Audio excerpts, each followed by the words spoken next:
That's what they were saying earlier. The guy from MindBody was saying one of the biggest challenges a lot of their clients have is just staff problems. They can't get them.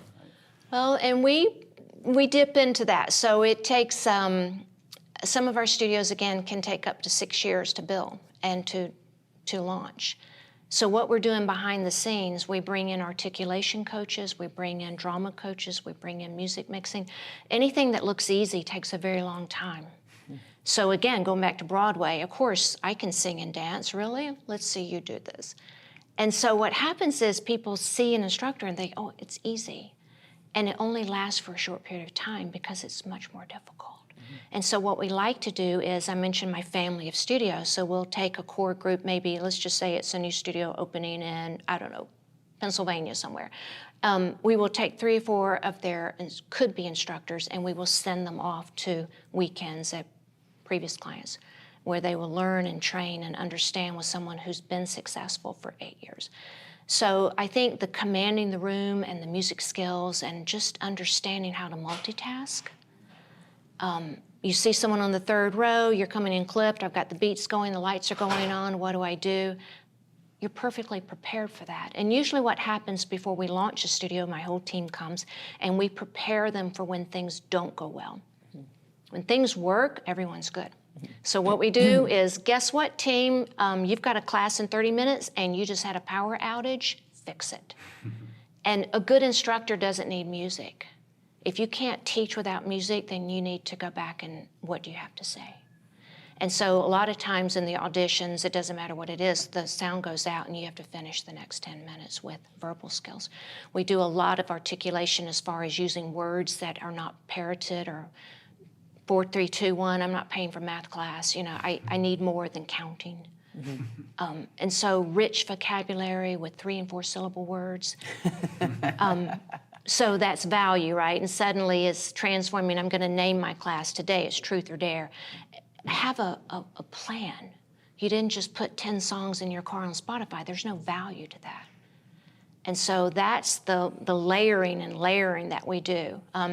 My lighting guy, I have to say, he's not my lighting guy, but he works exclusively with our clients, Daryl Vaughn, Pink Floyd, Rolling Stones, he did the Live Aid concert.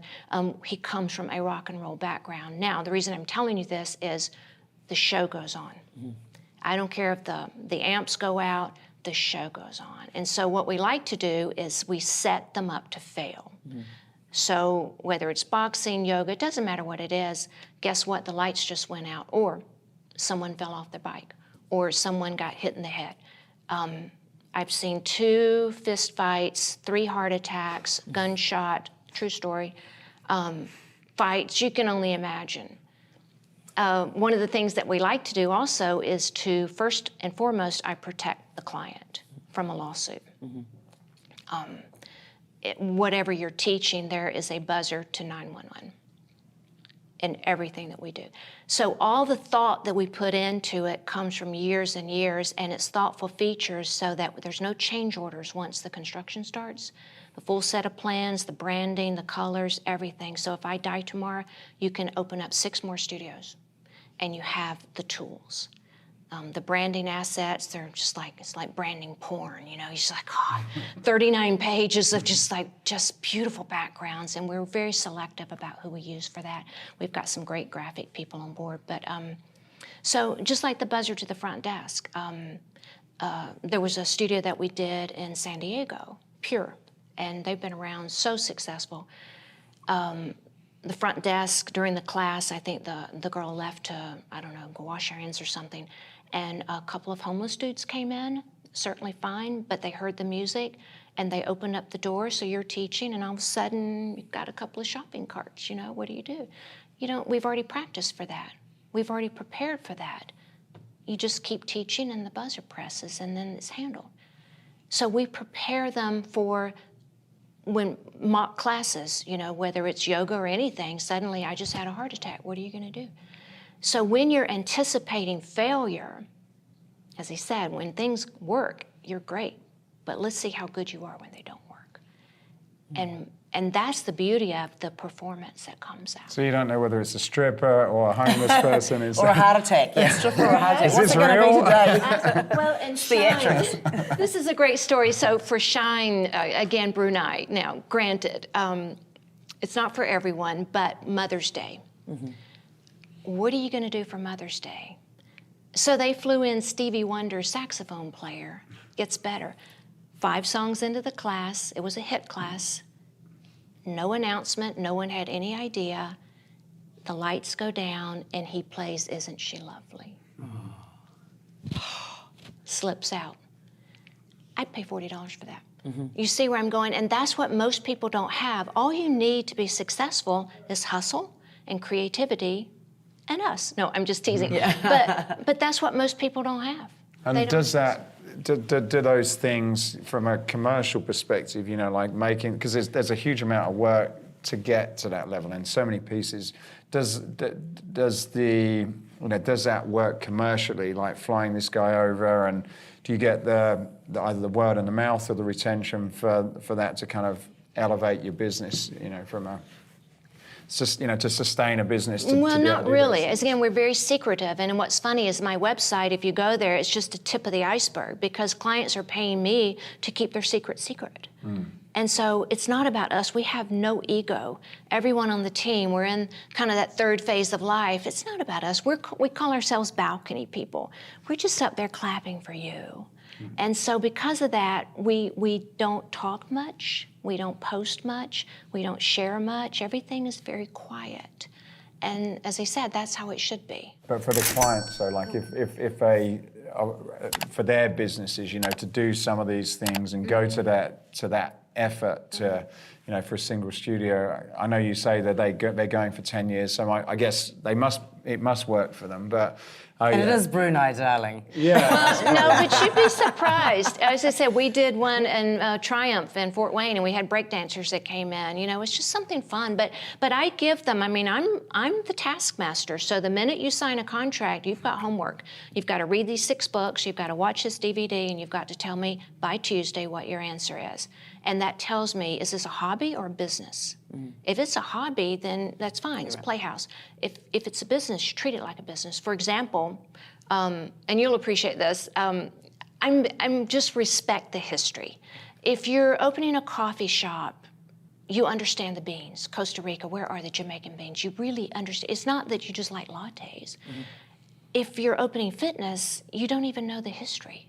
And I think we talked about on the podcast one time, with the very first fitness business, does anyone have any idea when it opened? You're in fitness and you don't know the founder of fitness? How can you possibly claim to know? 1929, Charles Atlas during the Great Depression. People are jumping out of buildings because they've lost their fortunes, and he opens the first fitness business. When the economy tanks, fitness goes up. That brought self-esteem when you can't travel, and so people need to tap into that. Just like the history, you know, of Bikram, understand the difference. Spinning is so funny. I'll get a call. I'm going to open a spin studio. I'm like, you don't know anything. I'm just teasing. But understand, respect Mad Dog. It doesn't matter if you agree with them, but respect them. If you're Canadian, you can use the word spin because it's not trademarked there.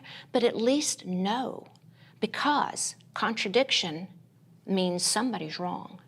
So if you call it this, I call it that, functional training, CrossFit, I don't know what it is, I just want to open it.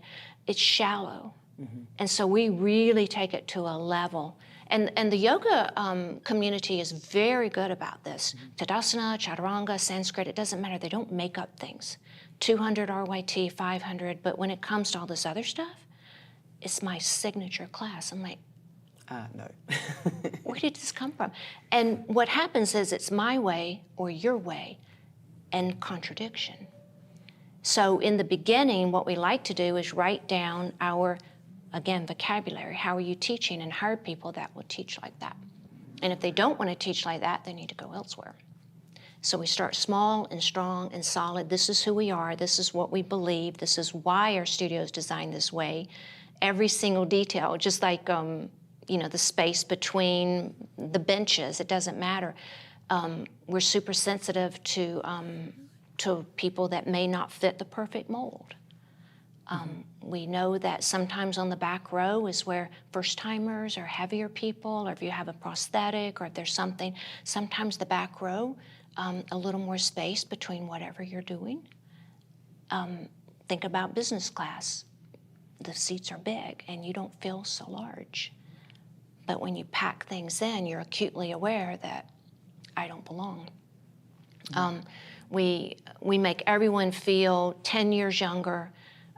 Fitness and sex are a lot alike. You're going to appreciate that. Get your ears perked up. But In what way? in what way? Because you're paying to feel good, and you're paying to feel young. So if you're 70ish, you want to feel like you're 16. Everyone wants to feel like they're 16, and that comes by lighting.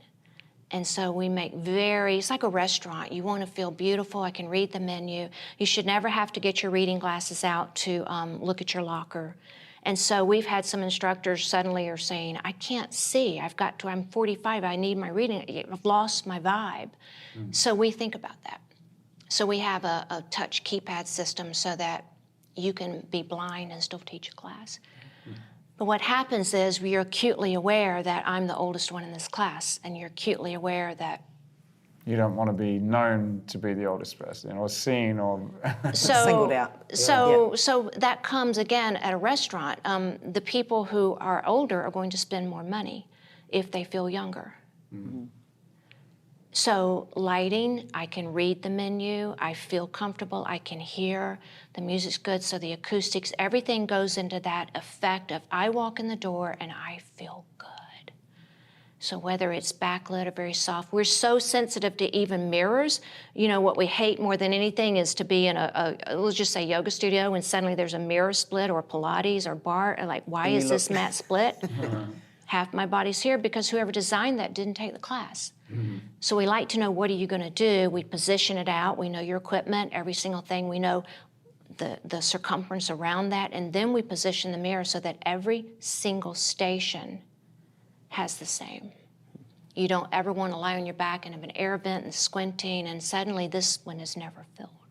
So is that one of your guiding philosophies? Like, I know Steve Wynn, I can't remember the exact statement, but he says, like, if you make people feel good, they'll, something like Open their wallets, whatever. Yeah, something along those Absolutely. lines. But is that, you mentioned you see it through the eyes of the instructor and make them feel good, but it also sounds as though you're also, of any person in there, they're also feeling good. Oh, absolutely. And it's little things like, hey girl, what's up? Versus, and to this point, teachers do not call their students sir or doctor.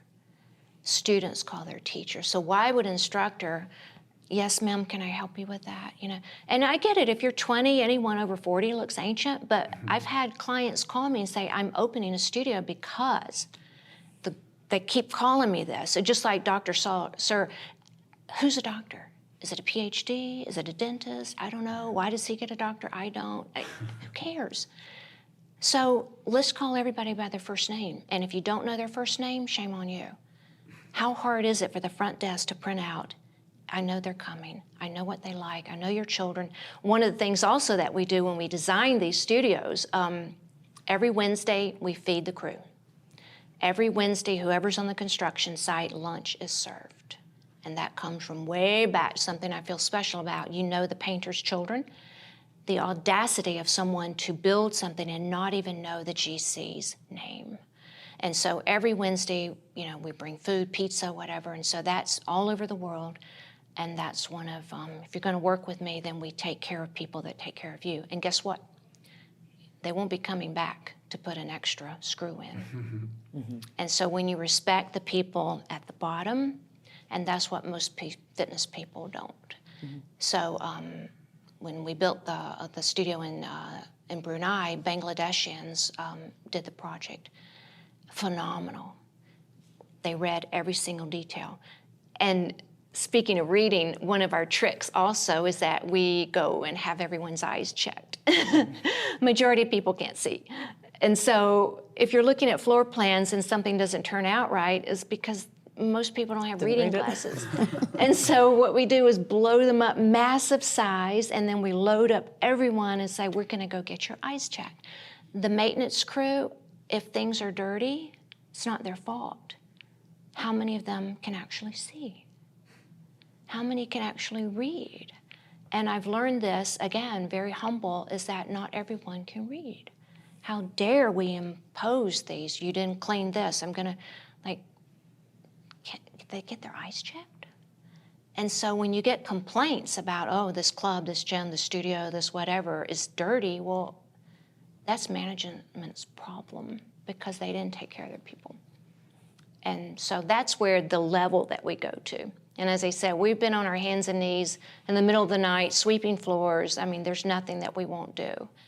And so we start at the bottom and we just make it a full kind of 1,000-piece puzzle, and every piece goes together. It's really hard to fail.